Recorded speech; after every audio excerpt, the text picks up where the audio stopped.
नमस्कार, मैं डॉक्टर भरत मीना, सहायक आचार्य राजनीति विज्ञान विभाग, बाबू सोबाराम राजकीय कला महाविद्यालय अलवर। आज की कक्षा है BA part first year. Topic है लोकतंत्र। विद्यार्थियों, हमने लोकतंत्र का अध्ययन करते समय कल की कक्षा में लोकतंत्र के संदर्भ में विभिन्न विद्वानों ने जो परिभाषाएं दी हैं उनकी व्याख्या करते हुए लोकतंत्र की प्रकृति के संदर्भ में उसके उदारवादी दृष्टिकोण की चर्चा की थी। और हमने ये जाना कि लोकतंत्र की जो उदारवादी व्याख्या है उसकी 3 अवधारणाएं हैं। पहले उसकी क्लासिकी अवधारणा, दूसरी विशिष्ट वर्गीय अवधारणा और तीसरी बहुलवादी अवधारणा। कल की कक्षा में हमने लोकतंत्र की क्लासिकी अवधारणा का अध्ययन किया था। आज हम लोकतंत्र की विशिष्ट वर्गीय अवधारणा का अध्ययन करेंगे। लोकतंत्र की विशिष्ट वर्गीय अवधारणा इसकी क्लासिकी अवधारणा को अव्यावहारिक मानती है और अव्यावहारिक मानते हुए 20वीं शताब्दी के पूर्वार्ध में अनुभववादी लेखकों ने ये बात कही कि लोकतंत्र का विशिष्ट वर्गीय सिद्धांत जो है होता है, और इसमें प्रमुख रूप से हम जिन अनुभववादी लेखकों की बात करते हैं उसमें पेरेटो, मोस्का, मिचेल्स, बर्नहाइम, शुम्पीटर आदि विद्वानों के नाम आते हैं। और ये जो विद्वान हैं, इन विद्वानों ने लोकतंत्र की विशिष्ट वर्गीय धारणा पेश करते हुए जो नया सिद्धांत प्रस्तुत किया उसके अनुसार मिचेल्स ने यह कहा है कि लोकतंत्र अपने परंपरागत रूप में अर्थात बहुमत के शासन के रूप में असंभव है। यानी लोकतंत्र की क्लासिकी धारणा जो ये कहती है कि लोकतंत्र जनसाधारण का शासन है, बहुमत का शासन है, उसको खारिज करती है। और इस रूप में ये कहते हैं कि हर शासन जो है वो अल्पतंत्रीय ही होता है और उसको अल्पतंत्रीय होना भी चाहिए। तो पहली जो धारणा निकल कर आई कि लोकतंत्र को हम बहुमत के शासन के रूप में नहीं देख सकते, बहुमत के शासन के रूप में कोई शासन होता ही नहीं है, हर शासन अल्पतंत्रीय होता है और उसको अल्पतंत्रीय होना भी चाहिए। ये बात कही मिचेल्स ने। दूसरे जो अनुभववादी विद्वान हैं पेरेटो, वो ये बात कहते हैं कि कुछ विशिष्ट लोग जो योग्यता की वजह से विशिष्ट होते हैं हर क्षेत्र में अपनी शक्ति और प्रभाव को रखते हैं, अतः इसी वर्ग में राजनीतिक सत्ता निहित होती है और जनता का शासन एक कल्पना मात्र है। तो मिचेल्स की बात को पेरेटो ने और स्पष्टता के साथ आगे बढ़ाया। और पेरेटो ये कह रहे हैं कि हर शासन व्यवस्था में कुछ विशिष्ट लोग होते हैं, उन जिनके पास में कुछ विशिष्ट योग्यता होती है और उस विशिष्ट योग्यता की वजह से ही वो विशेष होते हैं। और ये विशेष लोग जो हैं अपनी शक्ति और प्रभाव रखते हैं, अतः इस वर्ग के पास ही शासन की सत्ता निहित होती है और जनता का व्यवहार हमेशा अतार्किक होता है, इसलिए जनता का शासन एक कल्पना मात्र होती है। तो यहाँ पेरेटो भी जनता के शासन को खारिज करके विशिष्ट वर्ग के शासन की बात करते हैं। एक तीसरे विद्वान और हुए हैं जिनका नाम है बेजहार्ट। बेजहार्ट ने यह कहा है कि लोकतंत्र एक ऐसा माध्यम है जिसके द्वारा जनसाधारण के मन में सत्ता के बारे में अधिकतम भ्रम पैदा किया जाता है, जबकि वास्तव में उन्हें सबसे कम सत्ता दी जाती है। तो एक तरह से बेजहार्ट ने एक ऐसे पर्दे को उठाने की कोशिश की है जो लोकतंत्र के नाम पर जनता के मस्तिष्क पर, जनता की नजरों पर डाला गया है। और वो क्या है कि बेजहार्ट ये कह रहे हैं कि लोकतंत्र जनसाधारण का शासन होता है। ये जो धारणा जनता के दिलो दिमाग और मस्तिष्क और मन में बैठा दी गई है, ये भ्रम है, जबकि वास्तव में जनता को सबसे कम सत्ता डेमोक्रेसी में ही मिलती है। तो ये एक आवरण जो भ्रम का है उसको बैजहाट ने हटाने की कोशिश की है। तो इस आधार पर मिचेल्स, पेरेटो और बैजहाट के जो सिद्धांत हैं उसके आधार पर एक जो डेमोक्रेसी का नया नजरिया जो हमारे सामने आता है वो ये है कि जनसाधारण का शासन केवल भ्रम है, वो केवल दिखावे के तौर पर है। वास्तव में जनसाधारण का शासन होता ही नहीं है। हर शासन अल्पसंख्यक का शासन होता है, क्योंकि वो अल्पसंख्यक जो है कुछ विशिष्ट गुण वाला होता है। उसके पास में प्रभाव होता है, सत्ता होती है, ताकत होती है, जिसके आधार पर वो शासक बन जाता है। तो इस नजरिए के आधार पर विशिष्ट वर्गीय जो सिद्धांत है लोकतंत्र का, उस सिद्धांत के आधार पर जो विशेषताएं निकल कर आती हैं, वो विशेषता ये निकल कर आती है कि समाज के हर क्षेत्र में कुछ सबसे अधिक योग्य व्यक्ति होते हैं जिन्हें विशिष्ट वर्ग कहा जाता है, और इन्हीं के द्वारा समाज की महत्वपूर्ण निर्णय लिए जाते हैं। पहली चीज तो ये मान के चलते हैं विशिष्ट वर्गीय सिद्धांत का। दूसरी जो विशेषता निकल कर आती है वो यह है कि विशिष्ट वर्ग लोकतंत्र में भी पाया जाता है, कि डेमोक्रेसी ऐसा नहीं है कि वो जनसाधारण का शासन ही है। लोकतंत्र में भी विशिष्ट वर्ग पाया जाता है, किंतु इस वर्ग में अदला बदली होती रहती है,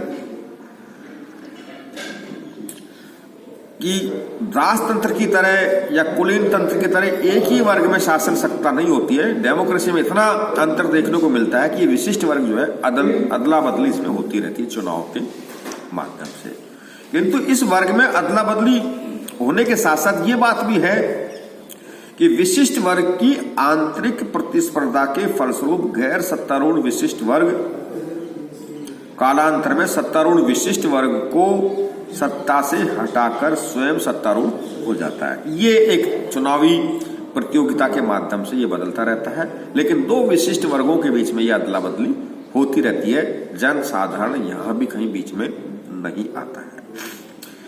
तीसरी जो विशेषता निकल कर आती है विशिष्ट वर्गीय सिद्धांत में लोकतंत्र की, वो ये आती है कि प्रत्येक समाज में शासक और शासित दो वर्ग होते हैं।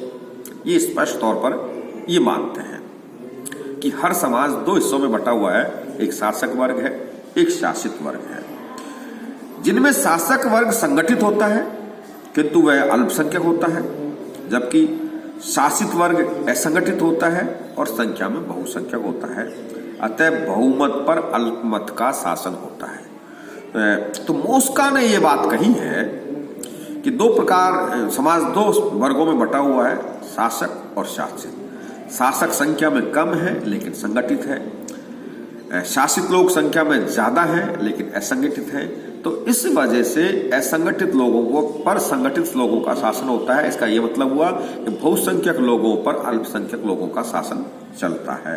तो ये एक सिद्धांत मोस्का के माध्यम से विशिष्ट वर्गीय लोकतंत्र की धारणा में स्थापित हुआ।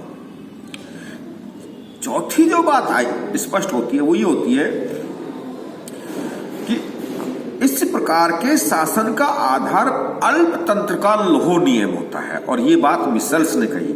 मिसल्स ये कह रहे हैं कि अल्पतंत्र के लोह नियम के अनुसार बहुसंख्यक लोग स्वभाव से आलसी और निष्क्रिय होते हैं।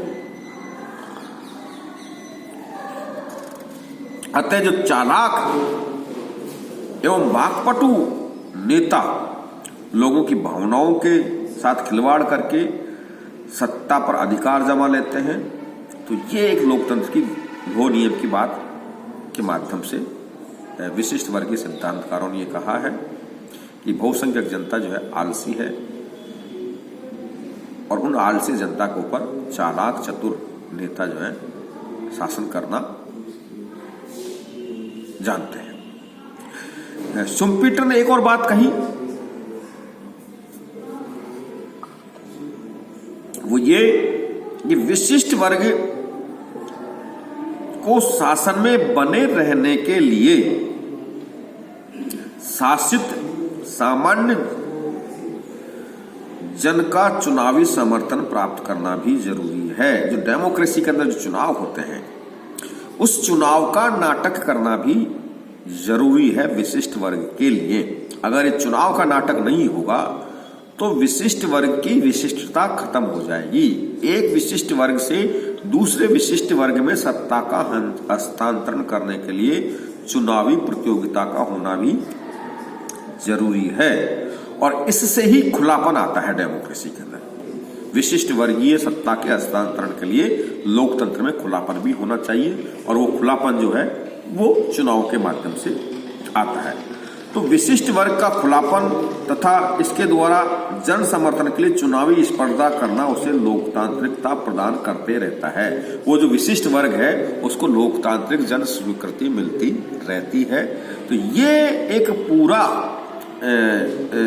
जो नजरिया है वो नजरिया इस बात पर फोकस कर रहा है कि लोकतंत्र की जो क्लासिकी धारणा है वो क्लासिकी धारणा जो है लोकतंत्र को बहुमत के शासन के तौर पर समझती है, लेकिन ये एक भ्रम है। लोकतंत्र कभी भी बहुमत का या जनसाधारण का शासन नहीं होता है।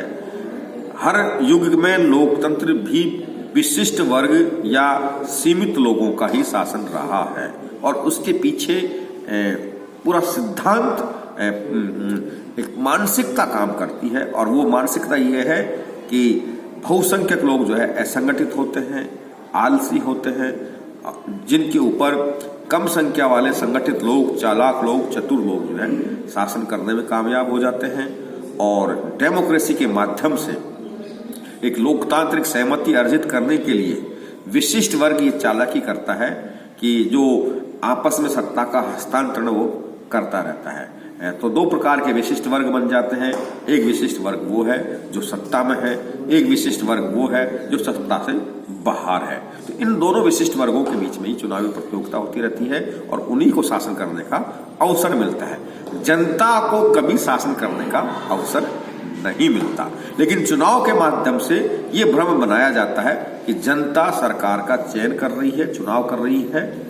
तो इस भ्रम को बनाकर वो जन समर्थन प्राप्त करते रहते हैं और विशिष्ट वर्ग का हस्तांतरण एक वर्ग की सत्ता से दूसरे वर्ग की सत्ता में होता रहता है। तो ये एक लोकतंत्र का विशिष्ट वर्गीय सिद्धांत है जो बहुत महत्वपूर्ण है। लोकतंत्र के यथार्थ को, लोकतंत्र की वास्तविकताओं को, लोकतंत्र के नाम पर किए जा रहे ढकोसलों को समझने के लिए इसकी विशिष्ट वर्गीय धारणा को समझना बेहद जरूरी है, क्योंकि जब तक लोकतंत्र की विशिष्ट वर्गीय धारणा नहीं समझी जाएगी तब तक हम लोकतंत्र की व्यवहारिकता को हम नहीं समझ सकते। क्योंकि लोकतंत्र सिद्धांत में बड़ी आदर्श व्यवस्था है, लोकतंत्र सिद्धांत में बड़ी अच्छी व्यवस्था है, वो हमें लुभाती है।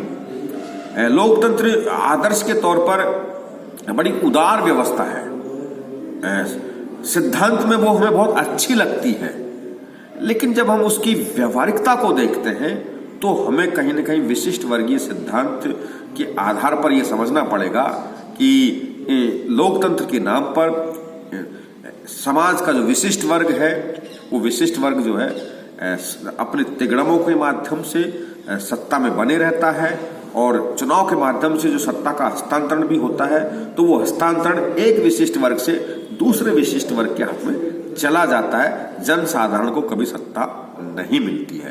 तो ये एक यथार्थ है लोकतंत्र का, जिसको विशिष्ट वर्गीय सिद्धांतकारों ने, जिसमें मोस्का, मिचल्स, पेरेटो, इन अनुभववादी जो विद्वान हैं, लेखक हैं, उन्होंने उद्घाटित किया और लोकतंत्र को नए नजरिए से समझने की कोशिश की और उस लोकतंत्र का एक नया जो है अर्थ राजनीति विज्ञान के अंदर प्रस्तुत किया। तो ये जो धारणा है ये एक राजनीति विज्ञान के विद्यार्थियों होने के नाते हमें समझनी पड़ेगी और लोकतंत्र की वास्तविकता को समझने के लिए, क्योंकि लोकतंत्र के सैद्धांतिक या लोकतंत्र के उदारवादी अर्थ तक ही हमको सीमित नहीं रहना है। उस अर्थ से हम उसके ऊपरी आवरण को, उसके सैद्धांतिक आवरण को, उसके आदर्शवादी आवरण को तो हम समझ सकते हैं, लेकिन लोकतंत्र के नाम पर जो समाज की व्यवहारिक सच्चाई है उस सच्चाई को हम नहीं समझ पाएंगे। उस सच्चाई को समझने के लिए विशिष्ट वर्गीय जो सिद्धांत है लोकतंत्र का, विशिष्ट वर्गीय जो अवधारणा है, उसकी जमीन को हमको समझना पड़ेगा, तलाशना पड़ेगा कि आखिर जो है अनुभव क्या है लोकतंत्र का। तो वो अनुभववादी लेखकों ने विशिष्ट वर्गीय सिद्धांत के आधार पर प्रकट करने की कोशिश की, जिसकी अब भी आलोचनाएं संभव हैं, की जा सकती हैं, लेकिन एक सच्चाई तक वो हमको लोकतंत्र को समझने के लिए प्रदान करता है। आज की कक्षा में इतना ही। कल की कक्षा में हम लोकतंत्र के बहुलवादी सिद्धांत का अध्ययन करेंगे। धन्यवाद।